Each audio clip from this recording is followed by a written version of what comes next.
साथियों नमस्कार। आप लोगों के बहुत सारे कमेंट्स आ रहे थे रूमझिन पाउडर को लेकर के कि पशु चिकित्सा में रूमझिन जो पाउडर है उसका क्या महत्व है, कहां कहां इस्तेमाल करना चाहिए, कहां इस्तेमाल नहीं करना चाहिए। संपूर्ण जानकारी आज के इस वीडियो में मैं आपको देने वाला हूं।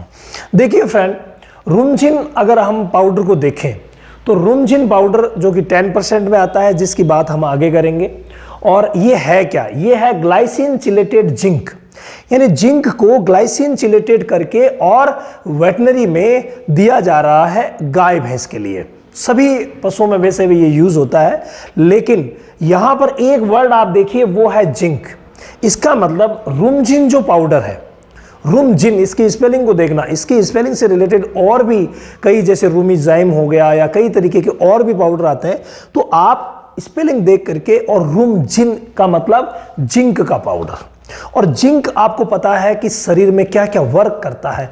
अब भाई जिंक के जितने काम हैं वो सारे ये करवाएगा, लेकिन इसके बहुत सारे ऐसे इंपॉर्टेंट वर्क है जो हमें सीखने चाहिए, और वो इंपॉर्टेंट वर्क सिर्फ और सिर्फ यही कर सकता है, दूसरा कोई नहीं कर सकता। इसीलिए इसकी इंपॉर्टेंस पशु चिकित्सा में बढ़ जाती है। पशु चिकित्सकों की ये बहुत ही अच्छी पसंद है। वो क्यों है? वो इसी कारण से है क्योंकि कुछ ऐसे वर्क है जो सिर्फ यही करता है। अगर हम बात करें ये पूरे फॉर्मुलेशन की, तो ग्लाइसिन चिलेटेड जिंक 100 ग्राम में हमें मार्केट में उपलब्ध होता है, 200 ग्राम में भी उपलब्ध है, लेकिन 100 ग्राम वाला ज़्यादा चलता है। ब्रिहांस कंपनी का है, ब्रिहांस एनिमल हेल्थ। यहाँ पर दो निशान आपको दिख रहे हैं। एक निशान में आपको खुर दिख रहे हैं। इसका मतलब कंपनी कह रही है कि ये खुरों के लिए, खुरों की हेल्थ के लिए ये बहुत ही शानदार है। इसके अलावा यहाँ पर थन दिख रहे हैं। इसका मतलब कंपनी कह रही है थनों से रिलेटेड प्रॉब्लम में भी ये बहुत शानदार है। कुछ एक प्रॉब्लम थनों की होती है, जैसे थन कट गए, घाव हो गए थनों पर, तो वहां ये बहुत अच्छा वर्क करता है। इसके अलावा दाने दाने से थनों पे हो जाते हैं, वो कुछ भी दे दो ठीक नहीं होते हैं, और उसमें अगर हम ये दें तो भाई बहुत अच्छा रिजल्ट इसका मिलता है। इसके बाद कंपनी क्या कह रही है, कंपोजिशन में जिंक आप देख रहे हैं, ईबी जिंक चिलेटेड है और ग्लाइसिन के साथ चिलेटेड है, और 10% है। कहने का मतलब 100 ग्राम में ये 10 ग्राम जिंक मिलेगा, पूरा जो पाउडर है उसमें से।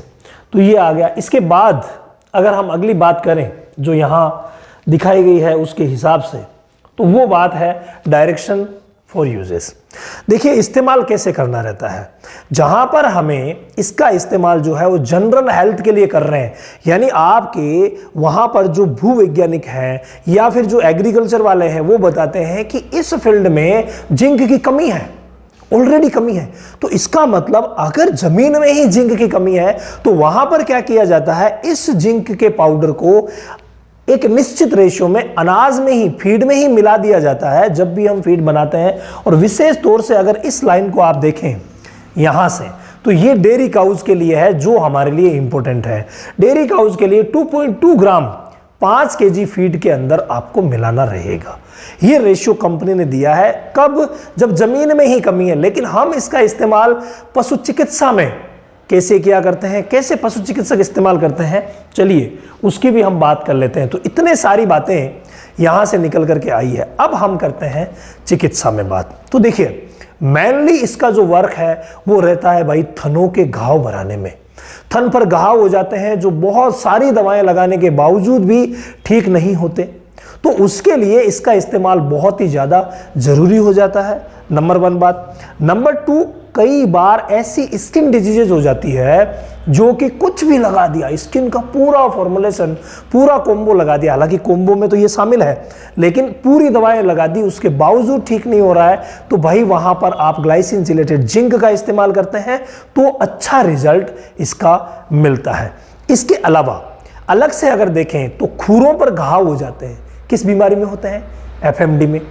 तो कहीं पर भी अगर खुरों पर घाव है या ऐसे क्रोनिक घाव, जरूरी नहीं है एफएमडी यानी फुट एंड माउथ डिजीज जो वायरल बीमारी है उसमें तो होते ही होते हैं जो ठीक नहीं होते, जैसे लंपी के घाव हो गए।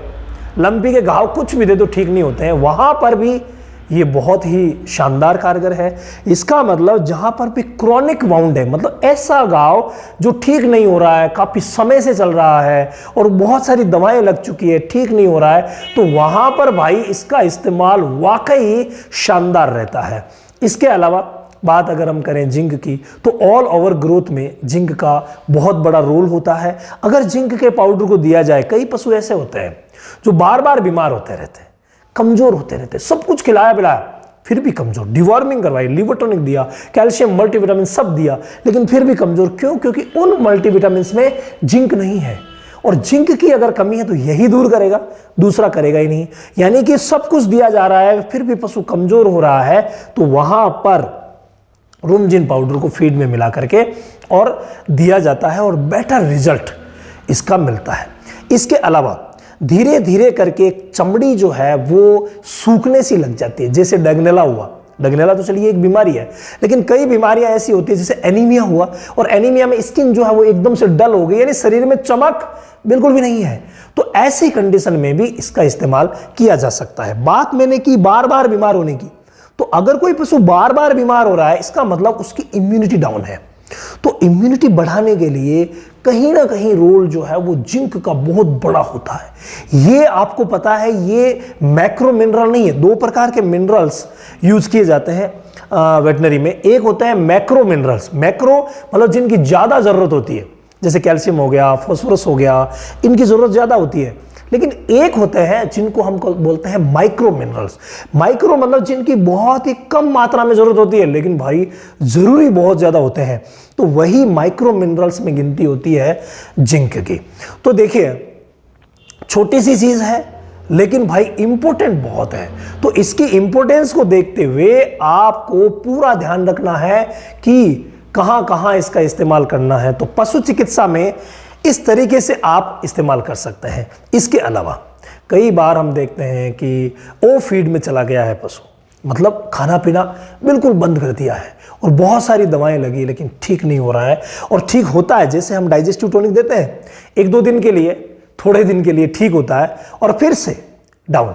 तो अगर थोड़े दिन के लिए ठीक हो रहा है और फिर से बीमार हो रहा है, तो वहां पर इस ग्लाइसिन चिलेटेड जिंक का जो पाउडर है, इसका बहुत ही बड़ा रोल होता है। कोई ज़्यादा महंगा नहीं है।